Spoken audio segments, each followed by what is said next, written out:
भजन कर राम दुहाई रे, भजन कर राम दुहाई रे। तेरी दुर्गति हो जाएगी, कुत्ता बनेगा, खाज लगेगी, शर में कीड़े पड़ेंगे, कितना कुतिया बने, गधा बने, गधी बने, क्या दुर्गति होगी आपकी।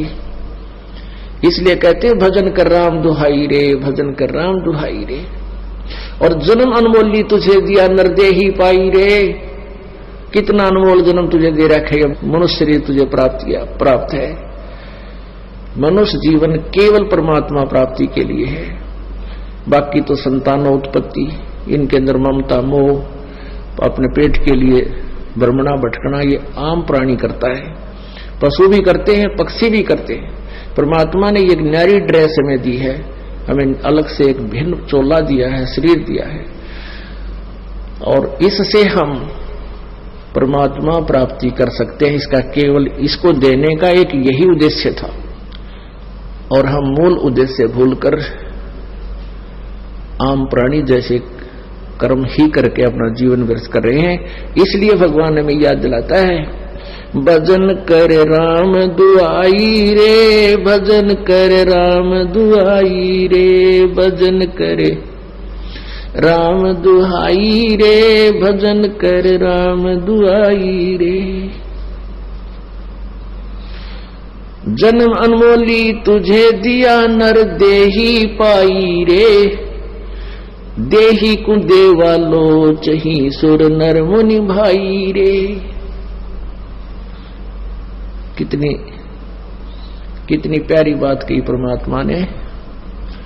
कहते हैं इस मानव शरीर को देवता भी तरफ रहे हैं।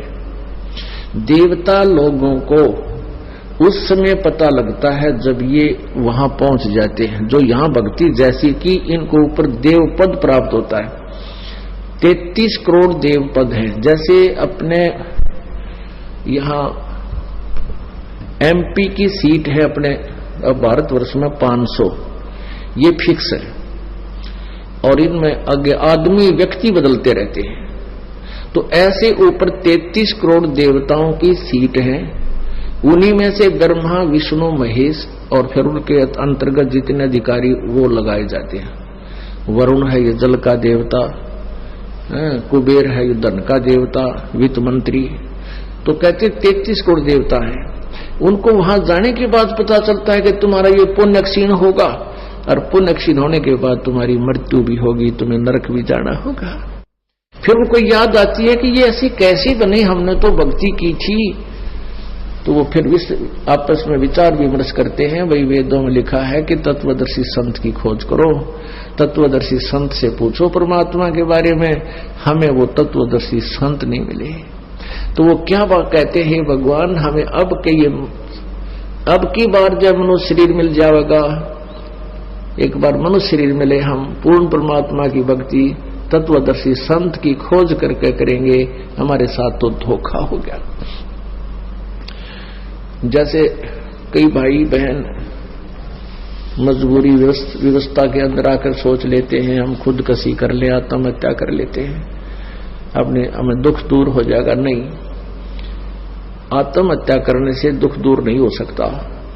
ये शरीर तो दूर हो सकता है, विष खा लेने से, फांसी लगा लेने से शरीर तो नष्ट कर दिया आपने, लेकिन दुख तो न्यू का न्यू रहेगा। फिर गधा बन गए, गधा बन गया, जाते लट्ठम लट्ठा, फिर बता के सुख होया। तो इसका सुख यही होगा कि आप सत भक्ति करो, आपके संकट का भी निवारण होगा, वर्तमान में भी आपको राहत मिलेगी, फिर आगे। तो कहते इस देही को देवा लोचते सुर नर मुनि भाई रे, सनकादिक नारद रटे चहु वेदा गाई रे, भक्ति करे भवजल तरह पर सतगुरु शरणाई रे। कहते हैं सभी सनक सनंदन, ये 4 पुत्र है ब्रह्मा के, छोटी आयु के इनकी आयु रहती है, इसी एज में रहती है 5 वर्ष की आयु के, लेकिन आयु के विद्वान बहुत माने जाते हैं।